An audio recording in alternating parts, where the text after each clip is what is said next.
You ladies always want us to be vulnerable with you, right? You always want us to talk and share how we feel and what's going on with us. But if you don't open up a space where a man could be vulnerable, why would a man even want to have that conversation with you? Where you're not showing a loving, caring, and nurturing a space for him to share with you. But let me tell you who you will open that space of, Mr. Charlie, that white man at work that you call supervisor, boss, or manager. You'll open up a safe space for his white ass. But your Mr. husband, Cartwright.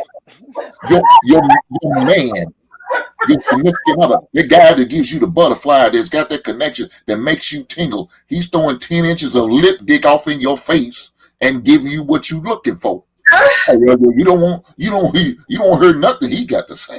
I can agree with that, but the thing about the communication part is it's got to be both ways. It's got these ladies with this one-way street Clap was talking about, man. That can't be the situation. It can't be the man's always being lectured to, because he's just sitting back listening, and then when he try to start to have the conversation, you'll start talking over him, or you cut him off, or you disagree with what he's saying, and you want to try to prove you're right. Yeah, that's not helping the communication. Again, ladies, we got to communicate. It means it's both of us talking back and forth, listening as well as talking. But when it's just somebody just sitting there listening, now you're treating that man like a child and you just lecturing him. And that's not cool. So, yeah, it's got to be definitely a healthy communication takes two ways to do it. So we got to be open to do that. Hopefully, you ladies are open to have good dialogue with us 2-3 guys on the panel. Yeah, I think Hink made a good point, because sometimes women do got to be open to receiving whatever feedback or whatever dialogue is coming from that man. I think you got to be able to receive it to make the conversation fair. I've seen, and I'm not speaking about all women, but I've seen the situations where the minute that someone says something that they don't agree with, then they're quick to just tune out. They start doing things, picking up their phone or turning their head, or some people don't respond to that. That comes off as like disrespect, particularly with a man at times. I mean, I don't see no men saying, he's doing all that stuff like that. I see men grab their head and be like trying to brace themselves or something like that. And it could come off as being disrespectful. But I mean, sometimes men don't want to deal with that BS. They don't want to hear that BS. So if they grab their head, I think that is excusable. But when you start just doing all the body motions and checking out, men look at that as being disrespectful. So I think you have to be willing to hear that man. Sometimes when a man ain't heard, that's how you go start talking to other people, because you're not listening to him. You're not hearing him. So even if he's trying to tell you what he likes, because I thought the goal was to build a relationship. So you have to really hear what the man like. I'm only speaking about the man because of the subject, right? But men love to voice their opinions and thoughts and things, and you have to be willing to open up and listen. Sometimes it may be helpful. Go ahead, brother. Now, I was going to say another thing is, you ladies always want us to be vulnerable with you, right? You always want us to talk and share how we feel and what's going on with us. But if you don't open up a space where a man could be vulnerable, why would a man even want to have that conversation with you, where you're not showing a loving, caring, and nurturing a space for him to share with you? But let me tell you who you will open that space of, Mr. Charlie, that white man at work that you call supervisor, boss, or manager. You'll open up a safe space for his white ass. Your husband, your man, your significant other, the guy that gives you the butterfly that's got that connection that makes you tingle. He's throwing 10 inches of lip dick off in your face and giving you what you're looking for. You don't hear nothing he got to say. You don't hear nothing I got to say. I'm telling you, man, I went through a traumatic thing in my childhood, right? I'm sharing that with you, but you like, it's not that bad. I mean, it was a long time ago. Heifer, I need you to be here for me. I don't need to hear it was a long time ago. What if I came to you like that? You talk about a time when your mother verbally abused you and told you wasn't shit. And I said, the girl's a long time ago. Why you still hold on to them ill feelings? No, you're going to look at me like I'm crazy. You're going to say, oh, you're so selfish. You're so insensitive.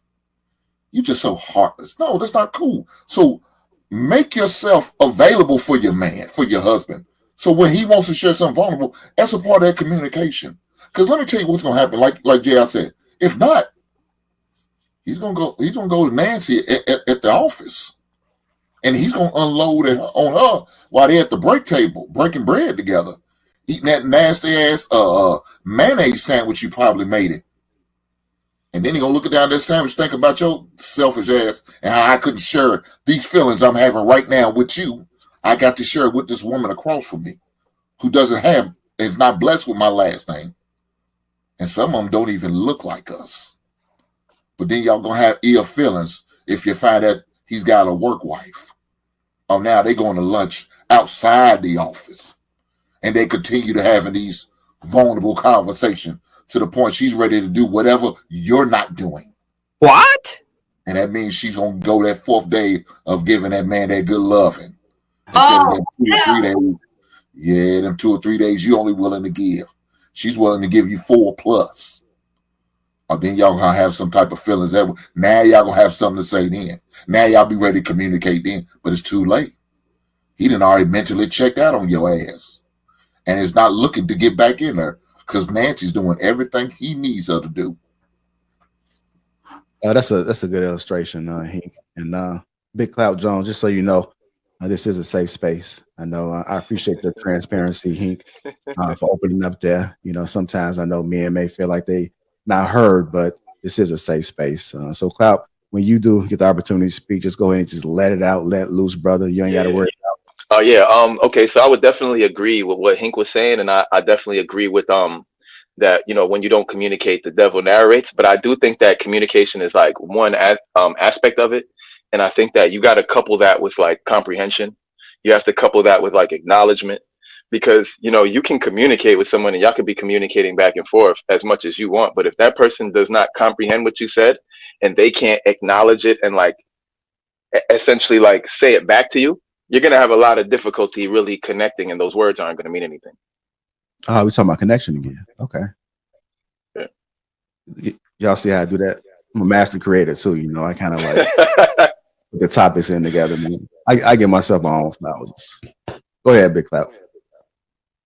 Yeah. That's all I was saying. I was saying like comprehension is extremely important. Acknowledgement is extremely important. If you're communicating with someone and they say something to you, if you can't like take in what they've said, whirl it around in your mind, understand it, and be able to say, oh, so you're saying this. Okay, I can acknowledge that you said that. Oh, so you feel like this. I feel like without that component of comprehension and acknowledgement, it's just words bouncing off each other. It's just me communicating with you, you communicating with me, but no one's receiving any of the communication. All right, I got it. Ladies, the men have expressed themselves. Please don't poison the space right now. It's open right now. The men are being vulnerable on the panel. You guys are hearing it. We're just curious if you're going to receive it. So let's start right now. Which one of the ladies would like to go first? I didn't hear any. Oh, go ahead. You didn't hear anything? What? I didn't hear anything that I disagree with the whole time. All of you were speaking. I was like, okay. I was waiting and I didn't hear anything. So yeah, I agree with everything y'all are saying. And it's a two-way street. And the way that you communicate is important because you want to be understood. So I agree with everything y'all are saying. You got to be careful, Fantasy. They might call you a pick-me.